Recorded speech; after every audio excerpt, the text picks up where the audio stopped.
RS brothers లో ఆషాఢం KG sale మళ్ళీ మొదలైంది. మరెన్నో క్రేజీ ఆఫర్స్ ఖైదీ చేయండి ఆర్ఎస్ బ్రదర్స్.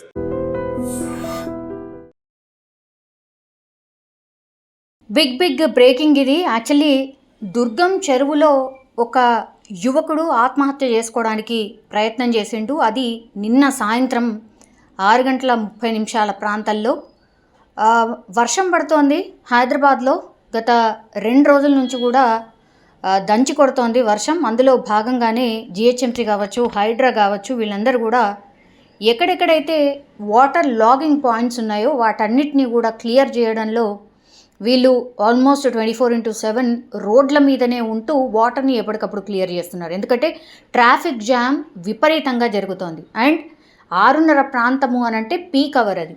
సో ఆ టైంలో ఈ డిఆర్ఎఫ్ సిబ్బంది అక్కడే ఉన్నారు, పోలీసులు అక్కడే ఉన్నారు. ఎగ్జాక్ట్లీ దుర్గం చెరువు పైనే ఒక యువకుడు తీగల వంత దాటుకొని ఆ పక్కన ఉన్నటువంటి కొంత ప్లేస్ని దాటుకొని ఆల్మోస్ట్ ఇక దూకడానికి సిద్ధమైపోయాడు. క్లియర్గా మనకు కనిపిస్తోంది. సో ఒక్కసారిగా ఇది గమనించిండ్రు, డిఆర్ఎఫ్ సిబ్బంది గమనించిండ్రు. మనం చూడొచ్చు ఆ విజువల్ క్లియర్గా. సో వెంటనే అటువైపు ఇటువైపు ఉన్న డిఆర్ఎఫ్ సిబ్బందిని అందరినీ కూడా అప్రమత్తం చేసిర్రు. ఇగో ఇట్లా ఎవరో దూకబోతున్నాడు చూడండి అన్నట్టుగా అందరినీ అలర్ట్ చేసిండ్రు.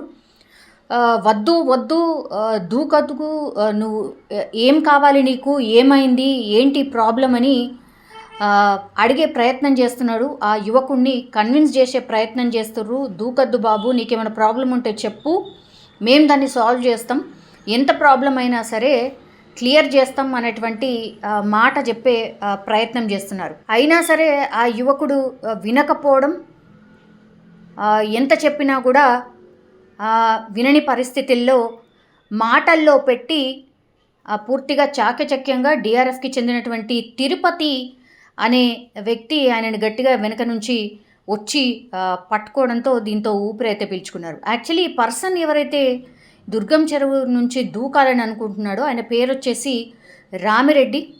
కేవలం 25 సంవత్సరాలు మాత్రమే. ఆయనకు మ్యారేజ్ అయింది, అట్లాగే ఒక పాప కూడా ఉంది అనేసి ఈ ఇన్సిడెంట్ అయిన తర్వాత విచారణ చేస్తే ఆ పర్సన్ చెప్పినటువంటి పరిస్థితి. మద్యానికి బానిస అయిపోయాడు, అంటే మద్యం పూర్తిగా అలవాటైపోయింది. అండ్ తాగిన మత్తులోనే ఈ అబ్బాయి కనిపిస్తూ ఉన్నాడు. తాగిన మత్తులోనే ఇంట్లో గొడవ పడి ఇక లాభం లేదనుకొని ఆత్మహత్య చేసుకోవడానికి వచ్చినట్టుగా పోలీస్ అఫీషియల్స్ అడిగినప్పుడు ఆ వ్యక్తి చెప్పినటువంటి పరిస్థితి. ఇంట్లో ఉన్నటువంటి భార్యని తిట్టడమో కొట్టడమో మద్యం మత్తులో ఇక ఎన్ని చేయాలనో, ఎన్ని అరాచకాలు చేయాలనో అన్నీ చేసుంటాడు. సో భార్య ఇంట్లో నుంచి అలిగి వెళ్ళిపోయిందట. సో అది ఆ బాధను తట్టుకోలేక ఇక ఆత్మహత్యనే శరణ్యం అనుకొని ఆత్మహత్య ప్రయత్నం చేసినట్టుగా విచారణలో ఈ రామిరెడ్డి ఎవరైతే ఈ దుర్గం చెరువు పైనుంచి దూకాలనుకున్నాడో ఆయన చెప్పినటువంటి సిచ్యువేషన్ అయితే కనిపిస్తోంది. కౌన్సిలింగ్ ఇచ్చారు, పోలీస్ స్టేషన్కి తరలించారు. ఇలా కాదు బాబు, ఇట్లా ఉండదు, ఫస్ట్ మద్యాన్ని మానేసాయి, మద్యం మత్తే పూర్తిగా ఇగో నీ లైఫ్ని ఇట్లా ఖరాబ్ చేసింది, కాబట్టి వాటన్నిటి నుంచి బయటపడు అని ఆయనని కౌన్సిలింగ్ ఇప్పించే ప్రయత్నం ఒకటి జరిగింది. ఆ తర్వాత వీళ్ళ బ్రదర్ ఎవరైతే ఉన్నారో రామిరెడ్డి బ్రదర్కి కాల్ చేసి ఆయనని పిలిపించి ఆ తర్వాత ఈ రామిరెడ్డిని వాళ్ళ సోదరుడికి అప్పగించిన సిచ్యువేషన్. ఆయన పరిస్థితి ఎలా ఉంది, అసలు ఏం జరిగేది, కొన్ని సెకండ్స్ల పాటు ఒకవేళ గమనించకపోయి ఉంటే డైరెక్ట్గా ఆ దుర్గం చెరువు పైనుంచి కిందికి దూకేసేవాడు. ఈ మధ్యకాలంలో చాలా ఎక్కువగా ఈ దుర్గం చెరువులో ఆత్మహత్యలకు సంబంధించిన సంస్కృతి చాలా పెద్ద ఎత్తున పెరిగిపోయింది. యాక్చువల్లీ అక్కడ పోలీసులు ఉంటారు, ఒక సెక్యూరిటీ వ్యవస్థ ఉంటుంది. అయినా సరే వాటన్నిటిని దాటుకుని దూకే ప్రయత్నం చేస్తున్నారు అని చాలా కేసెస్లో పోలీసులే చెప్పడం జరిగింది. ఇంకో డిమాండ్ ఏం వినిపిస్తుందంటే ఈ దుర్గం చెరువుకి అసలు అంటే అలా దూకకుండా ఉండడానికి ఇదేదో సూసైడ్ స్పాట్ లాగా చేసుకుంటున్నారు. ఏదైనా కష్టం వస్తే డైరెక్ట్గా వచ్చి దుర్గం చెరువు ఎక్కి దూకేస్తున్నారు. సో పూర్తిగా ఈ గ్రిల్ వ్యవస్థ ఏదైతే ఉంటుందో అంటే చాలా పై వరకు కూడా గ్రిల్స్ ఏర్పాటు చేస్తే ఈ ప్రాబ్లంకి సొల్యూషన్ దొరుకుతుంది.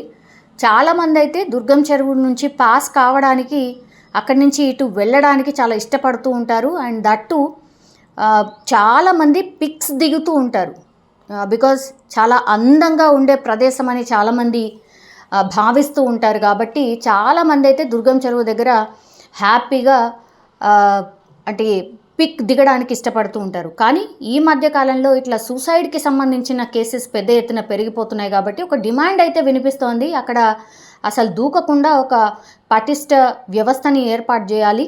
బికాజ్ అంత అందమైన ప్రాంతాన్ని అదేదో సూసైడ్ స్పాట్గా చేస్తున్నారు. ఎస్పెషల్లీ యువతకి సంబంధించిన ఇన్సిడెంట్సే ఎక్కువ జరుగుతున్నాయి.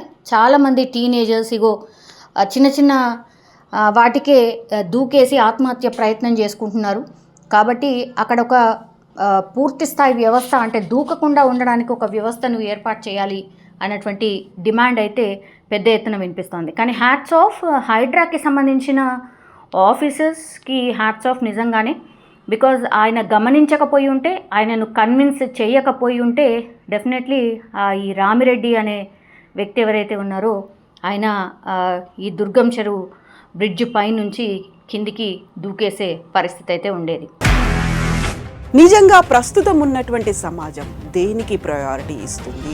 ఆర్థిక సంబంధాల చుట్టూ మాత్రమే తిరుగుతోంది. మళ్ళీ ఎన్నికలంగానే చాలా విరక్తి కలుగుతున్నాం. మంచి అనిపిస్తుంది కదా, లేడీస్ కూడా ఛాలెంజింగ్ జాబ్స్ చేసినప్పుడు చాలా బాగుంటది. ట్రాఫిక్ అసిస్టెంట్స్ గా నియమించిన ట్రాన్స్జెండర్స్ అందరితో సాల్యూట్ చేయించుకుంటున్నారు. ఫుడ్ డెలివరీ ఇవ్వటానికి వెళ్ళినటువంటి డెలివరీ బాయ్ అనిల్ పై కళ్ళ ముందు